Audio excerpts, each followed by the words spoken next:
Home prices on the shore are up 15.7% as inventory has doubled since last January 2024. It's Friday, February 14th, 2025. Happy Valentine's Day. I'm Kimberly Barton, broker-owner of Kinetic Realty. This is the weekly Maryland Eastern Shore Report. 1,606 homes are currently listed for sale.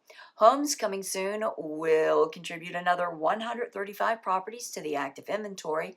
Under contracts fell to 96, down from last report's 140. 57 homes settled at 96.6% list to sold ratio, with days on the market rising to 37 days this week. Homes for lease rose to 127 at $2,000 median dollars per month. That's your wrap for this week's Maryland Eastern Shore Report for Friday, February 14th, 2025. Thanks so much for tuning in. Enjoy your weekend. Stay safe and warm. I'll see you next Friday. Take care.